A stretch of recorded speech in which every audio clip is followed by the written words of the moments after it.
പൂജാരി ഈ പറയുന്ന പോറ്റിയെ കയറ്റിയത് ഇടതുപക്ഷമല്ല, UDFകാർ തന്നെയാണ്. അവരുടെ ഭരണ സംവിധാനത്തിൻ്റെ ഭാഗമായിട്ടാണ്.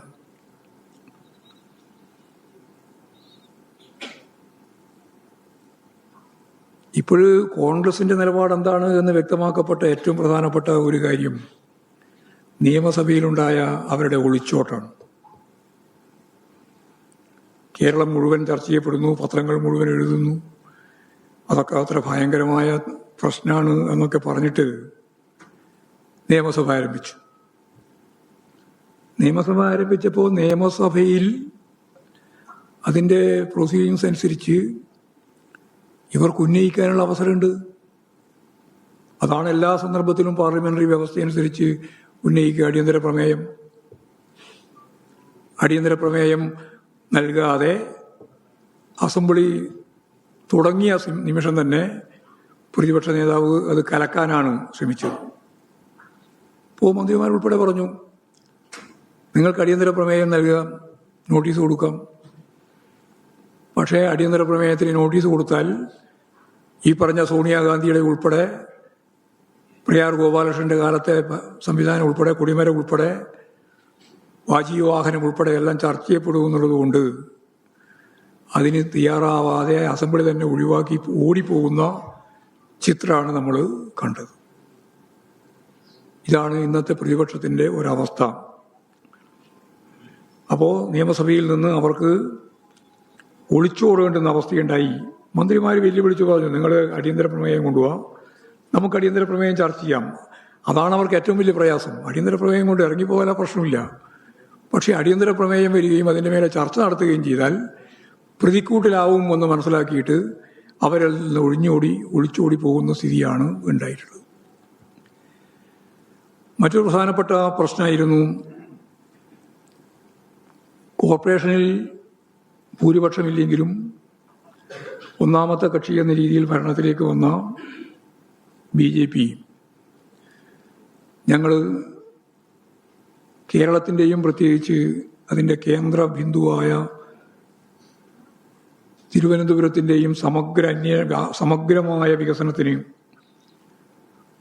പ്രധാനമന്ത്രി വന്ന് ഒരു ബ്ലൂ പ്രിന്റ് തയ്യാറാക്കി ജനങ്ങളുടെ മുമ്പിൽ അവതരിപ്പിക്കും എന്നവർ പറഞ്ഞിരുന്നു.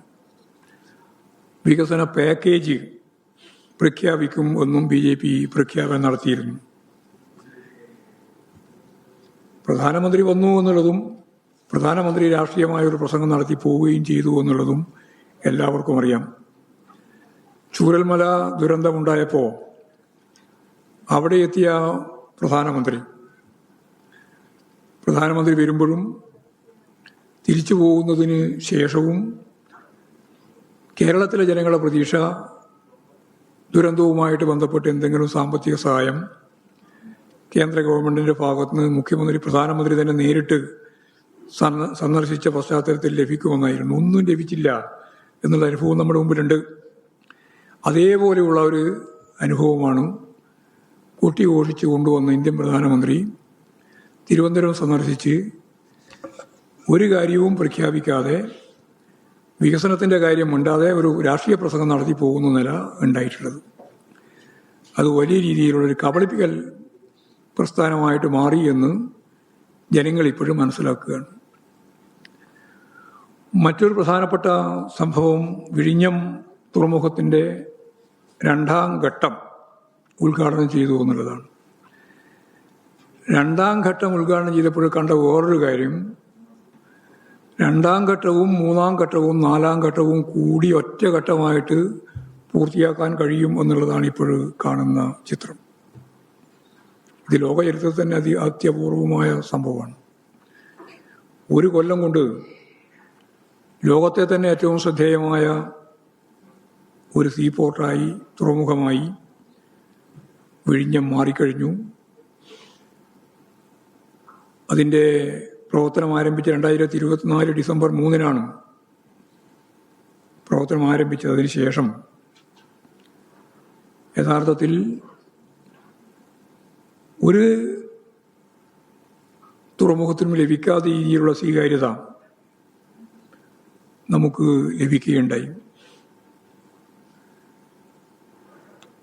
15.1 1.3 ലക്ഷം TMU കൈകാര്യം ചെയ്തു എന്നതാണ് ഇപ്പോഴും പറഞ്ഞ ഏറ്റവും പ്രധാനപ്പെട്ട ഒരു കാര്യം.